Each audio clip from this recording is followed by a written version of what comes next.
I am 103 years old. It is a number that sounds strange even when I say it out loud. When you reach this milestone, people look at you as if you are a living museum, a monument, or some kind of scientific anomaly. But to me, I am just a man who went to sleep every night and woke up the next morning over and over again for more than 37,000 days. Lately, a profound and heavy realization has settled over my life. I am still here, but everyone else is gone. Every single friend I walked home with from school, every colleague I worked alongside for decades, the neighbors I used to lean over the fence to chat with on warm summer evenings, they have all crossed over. Even more striking is the medical reality. Every doctor who treated me throughout my youth, middle age, and even my early senior years, the pediatricians, the cardiologists, the specialists who gave me advice on how to live longer, they have all passed away. I have outlived the very professionals who held the blueprints to human longevity. It is a strange, quiet victory. It feels like standing alone on a vast peak after a grueling climb, looking down at an empty horizon, wondering how I managed to keep walking while everyone else stopped. Living this long changes your perspective on time entirely. When you are 20 or 30, life feels like an endless highway. You think you have all the time in the world to fix mistakes, build relationships, or chase dreams. By the time you reach 50 or 60, you begin to see the highway narrowing. But at 103, you realize time isn't a highway at all. It is a river, and it moves fast, regardless of whether you are swimming against the current or floating along with it. I was born in a completely different world. The world of my childhood had a different texture, a different scent, and a different pace. There were no smartphones, no internet, no television. If you wanted to speak to someone across town, you walked to their house or wrote a letter. If you wanted to know the news, you waited for the paper. Life was local, deliberate, and deeply grounded in the immediate physical reality around you. Today, I sit in a room filled with invisible signals, typing into machines that connect me to millions of people instantly. The sheer contrast between the beginning of my life and where I am now is enough to make anyone dizzy. Yet, the human heart remains exactly the same. The desires, the fears, the loves, and the losses haven't changed at all. Today, I want to take you through exactly how I lived these 103 years. I want to share the practical habits, the mental strategies, the emotional endurance, and the philosophy that allowed my body and mind to survive the ultimate test of time. Let us begin with the physical side of things, because that is what everyone asks about first. They want to know the secret diet. Did I eat a pound of broccoli every day? Did I avoid sugar? Did I drink a specific herbal tea? The truth is far less glamorous than what the health gurus tell you. My secret wasn't a specific superfood. My secret was a lifelong commitment to moderation. I have never been a man of extremes. In my 103 years, I have seen hundreds of diet trends come and go. I saw the era where fat was the enemy, the era where carbs were the enemy, the era of fasting, and the era of liquid diets. I ignored all of them. I ate what was available, but I never overindulged. I ate fresh food when I could, cooked simple meals at home, and stopped eating before I felt completely full.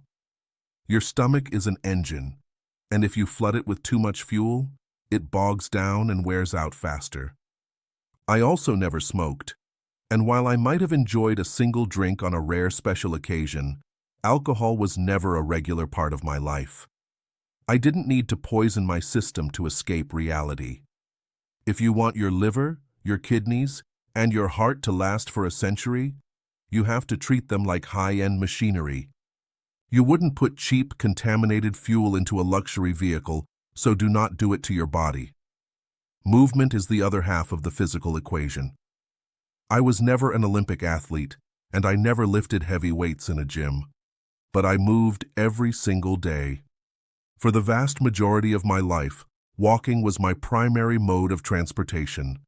If something was less than 2 miles away, I walked. I took the stairs instead of the elevator. I worked in the garden, I cleaned my own house, and I stayed on my feet. The human body is designed to move. When you sit still for too long, you are telling your biology that you are finished, that you are ready to shut down. Rust is far more dangerous to a machine than wear and tear. Even today, at 103, I make it a point to move my limbs, to stretch, and to walk across the room. It might be slower now, and my stride might be shorter, but the momentum keeps the blood flowing and the joints lubricated. If you don't use it, you lose it. That is a fundamental law of nature, and it becomes terrifyingly true after you pass 80. Throughout my life, I noticed a pattern. The people who treated their health like a temporary project, going on intense exercise binges for 3 months only to abandon them for the rest of the year, were the ones whose health cracked early. Consistency is quiet, and consistency is boring. It doesn't make for good conversation at a dinner party to say you walked for 30 minutes and ate a basic plate of rice and vegetables. But that boring consistency builds a foundation that can withstand a century of winters. Let us dig deeper into this idea of physical preservation.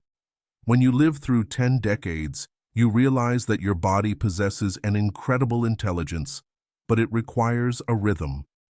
Sleep, for instance, has been my sacred sanctuary. I never subscribe to the modern hustle culture that brags about sleeping 4 hours a night. The body repairs itself in the quiet hours of darkness. Throughout my entire life, I made sure to get 7 to 8 hours of rest, sleeping and waking with the natural patterns of the day whenever possible. You cannot cheat the biological clock. You can only borrow time from your future self, and eventually, that debt comes due with interest. I also maintained a profound relationship with nature. In the modern world, people spend almost all their time indoors under artificial lights, breathing recycled air. Even when times were tough and my working hours were long, I made it an absolute requirement to step outside, to let the real sun hit my skin, and to breathe fresh air. There is something deeply restorative about keeping your feet close to the soil. It reminds your primitive biology exactly where it belongs, anchoring you against the fast-paced, synthetic distractions of modern society. Beyond the physical body lies the mind, and I firmly believe that a sharp mind is what keeps the body alive. Your brain needs exercise just as much as your legs do. Throughout my entire life, I have refused to stop learning. When technology shifted, I didn't complain that things were better in the old days. I forced myself to learn how to use computers, how to navigate the internet, and how to understand the modern world.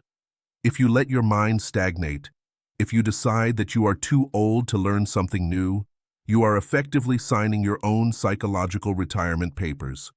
Curiosity is the ultimate fountain of youth. I still read daily. I follow world events, I study history, and I try to understand the breakthroughs in science and technology. Staying engaged with the world gives you a reason to wake up tomorrow. It gives you something to think about other than your own aches and pains. Equally important to what you put into your mind is what you keep out of it. If there is one primary reason why I am still here while my peers have passed, it is my management of stress. Worry is a toxic currency. It pays no dividends, it solves no problems, yet it drains your vital energy faster than any physical disease. Early in life, I adopted a very strict mental rule. If a problem is within my power to fix, I fix it. If it is entirely outside of my control, I refuse to spend a single second worrying about it. I lived through global economic depressions, massive world wars, societal upheavals, and intense personal financial hardships. During the darkest times, I saw people around me tear themselves apart with anxiety. They lost sleep, they developed ulcers, and their hair turned white overnight. I chose a different path. I accepted the reality of the situation, did my duty, and left the rest to fate. You cannot control the wind, but you can always adjust your sails. By letting go of the need to control everything, I saved my nervous system decades of unnecessary friction. Think about how much energy is wasted on anger, resentment, and ancient grudges. I have seen people carry bitterness around for 30 or 40 years because of a slight that happened in their youth. They are drinking poison and expecting the other person to suffer. I realized early on that my energy was too valuable to waste on spite. Forgiving people isn't about letting them off the hook. It's about clearing your own emotional ledger so your heart doesn't have to carry extra weight. A heavy heart beats tiredly. A light heart keeps going. Let's look at how this applies to the information we consume today. We live in an age of sensory overload. Everywhere you look, there is something designed to make you angry, panicked, or envious. When I was young, if there was a crisis on the other side of the planet, we didn't hear about it for weeks, if at all. Today, every tragedy, every conflict, and every minor outrage is delivered straight to your pocket in real time. I had to learn to build a filter. I tell people to step away from the constant noise. Protect your peace of mind fiercely.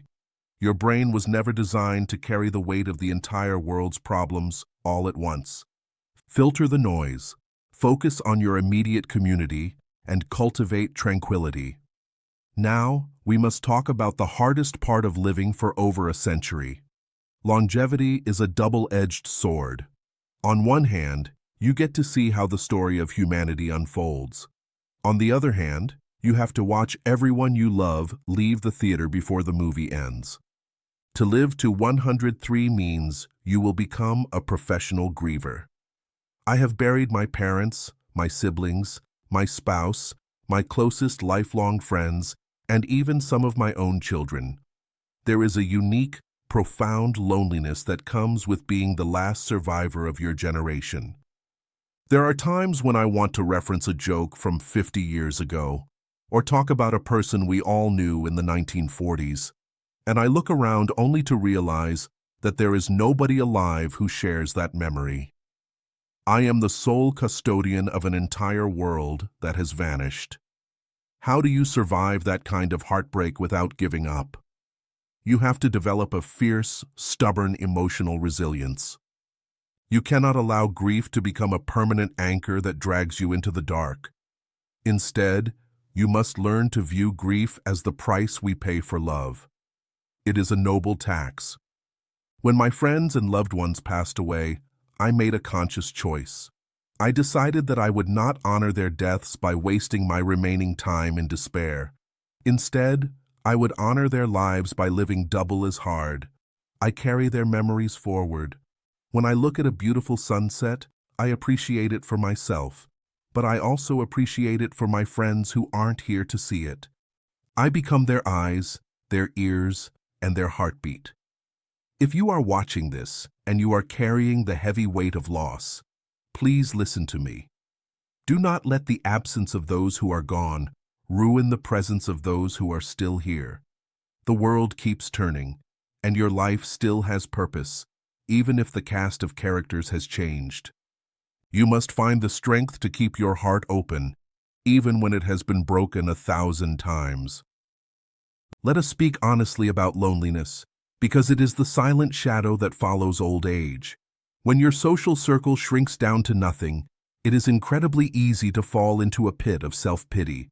You begin to feel invisible, like a ghost wandering through a world built for the young.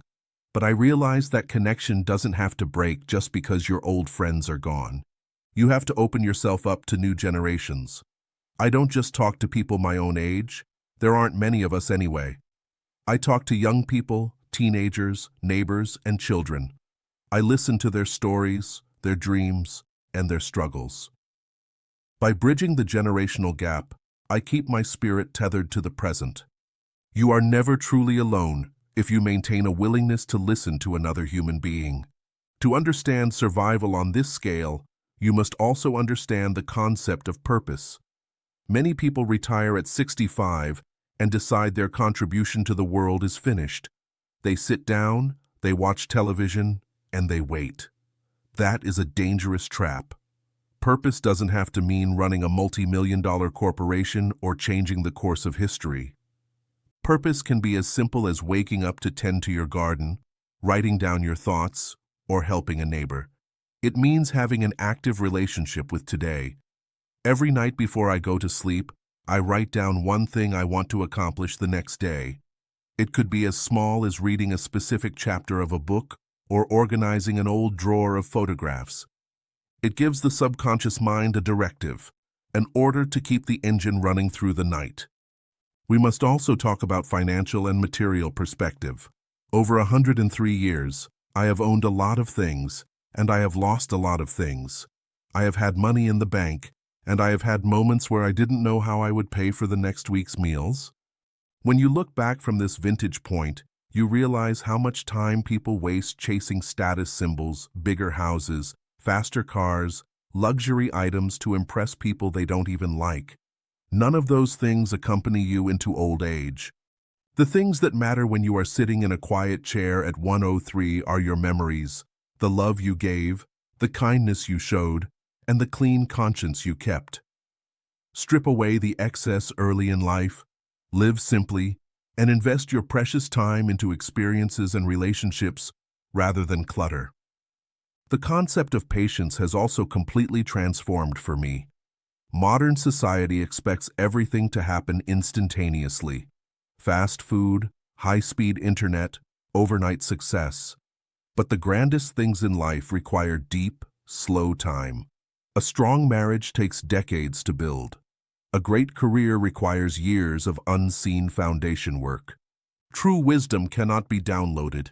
It must be earned through trial, error, heartbreak, and endurance. Learn to slow down. Allow things to grow naturally. If you expect life to move at the speed of a machine, you will constantly find yourself frustrated and exhausted. As I sit here today at 103 years old, looking back over the tapestry of my life, I feel an overwhelming sense of gratitude. I am not a relic, I am not a ghost, and I am not finished. I am a living testament to the fact that the human body and spirit are incredibly durable, capable of weathering any storm if they are treated with respect, adaptability, and balance. If you want to live a long, beautiful, and fulfilling life, stop searching for shortcuts. Stop rushing through your days as if you are trying to reach a finish line. The finish line will find you soon enough. Instead, focus on the quality of your daily existence. Eat with moderation, move your body with purpose, guard your mind against useless worry, stay fiercely curious about the future, and love deeply without fearing the pain of loss. The doctors who told me how to live are gone, and the friends who walked beside me have rested. But I am still here, typing these words, sharing this space with you. Time did not forget me. It simply granted me the ultimate privilege of witnessing the world turn for a century. Do not fear growing old. It is a rare gift denied to many. Make every single year count. Keep your eyes fixed firmly on tomorrow and never let the world move forward without you. Thank you for listening to my story.